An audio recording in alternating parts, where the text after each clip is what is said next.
Hello friends, welcome back to another mini blog. আমাদের দুপুরে সবার খাওয়া দাওয়া কমপ্লিট। এখন আমরা যাচ্ছি কোথায় বলো তো? এখন আমরা যাচ্ছি আমার মেয়ের কান ফুটোতে, পারমিতাদির পার্লারে।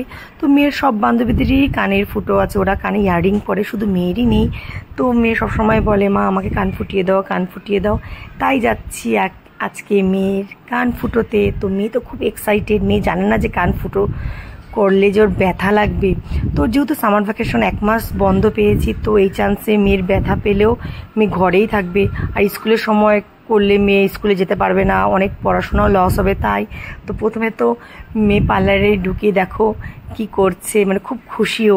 তো প্রথমে পারমিতা দিয়ে আগে কানে দুটো চিহ্ন দিয়ে নিল, ওইখানেই মানে ফুটোটা হবে আর কি। তো আমার তো প্রচণ্ড ভয় লাগছে, মানে হার্টবিট ধপধপ করছিল যে এই যে কি মেয়ে কানবে, এই তো মেয়ে কানবে। তো বলে না, মানে নিজের মেয়ে বলে কথা। তো দিবাকর তো ঢুকলোই না, বলো না মনে আমি পারবো না দেখতে, তুমি যাই দেখো মেয়েকে কান ফুটলো। দেখো মানে আমার গাটা শিউরে উঠলো ও যখন কান ফুটলো। আর সেকেন্ড টাইম তো করাতেই দিবে না, দিবাকরও আসলো, লাস্টে দিবাকরও পারলো না। আমি অনেক বুঝিয়ে সুজিয়ে লাস্টে ওরা পা হাত ধরেছে, তারপরে আর সেকেন্ড কানটা ফুটোতে দিল।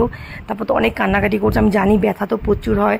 তো দিবাকর ওকে একটা চকলেট আর চিপস দিল। তো রাস্তায় যেতে যেতে চকলেট চিপস আরও কয়েকটা কিনে দিল। তাহলে চলো আজকে সারাদিনের মিনি ব্লগ তোমাদের কেমন লেগেছে অবশ্যই জানাবে। বাবা, টাটা।